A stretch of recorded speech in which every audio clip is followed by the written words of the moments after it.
Olá pessoal, que Deus abençoe a todos. Eu estou com a Bíblia aberta no livro de Apocalipse, capítulo 20.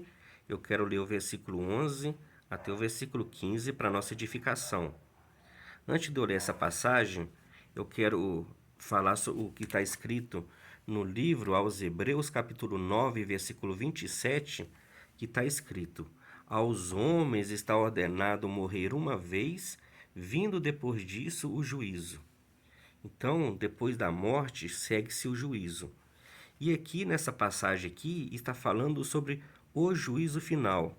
Como será o juízo final?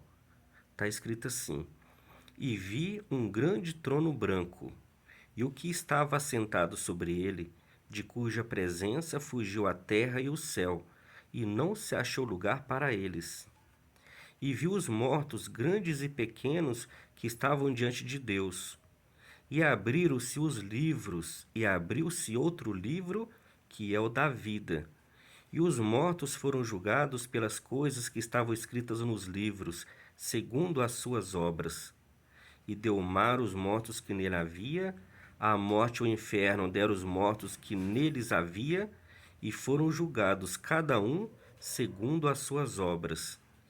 E a morte e o inferno foram lançados no lago de fogo. Esta é a segunda morte. E aquele que não foi achado escrito no livro da vida foi lançado no lago de fogo.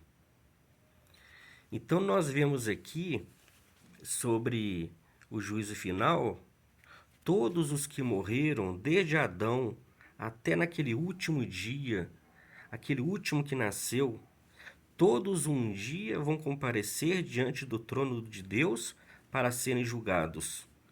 Todos vão ressuscitar, todos que morreram desde Adão até naquele último dia, todos vão ressuscitar e todos vão comparecer diante de Deus para serem julgados.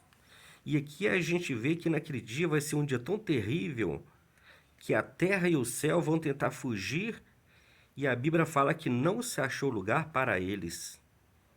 E diante do Senhor vão estar toda a humanidade, desde Adão, grandes e pequenos, ricos e pobres, todos estarão diante do Senhor naquele dia para ser julgados. E naquele dia vai abrir-se os livros, e vai abrir também o livro da vida. E os mortos foram julgados pelas coisas que estavam escritas nos livros, segundo as suas obras. Então, todos vão ser julgados segundo o que estiver escrito nos livros, segundo as suas obras.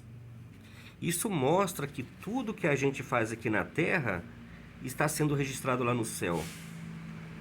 Todas as nossas obras que a gente pratica aqui na terra, que a gente faz aqui na terra, isso mostra que está sendo tudo registrado lá no céu. E nós seremos julgados segundo as nossas obras. E tem um livro da vida que também está falando sobre o livro da vida. Só serão salvos naquele dia aqueles que tiveram o seu nome escrito no livro da vida. Está escrito assim no versículo 15: e aquele que não foi achado escrito no livro da vida foi lançado no lago de fogo. Esta é a segunda morte. Então nós vemos aqui que aqui está falando sobre os livros e o livro da vida. E também aqui fala também sobre o lago de fogo. Aqui está falando sobre salvação e condenação. Aqueles que não tiveram o seu nome escrito no livro da vida, esses serão condenados. E aqueles que tiveram o seu nome escrito no livro da vida, esses serão salvos. Então, nós temos que ter ciência disso. Todos nós um dia vamos comparecer diante do Senhor para serem julgados. Então nós temos que ter cuidado com as nossas obras, o que a gente faz aqui na terra, porque naquele dia, hoje Jesus, ele é o nosso Salvador. Hoje a salvação está sendo oferecida para todos, mas naquele dia o Senhor Jesus, ele será juiz. E aqueles que não obedeceu os mandamentos do Senhor naquele dia serão condenados, mas aqueles que obedeceram, esses sim serão salvos. aqueles que tiverem seu nome escrito no livro da vida.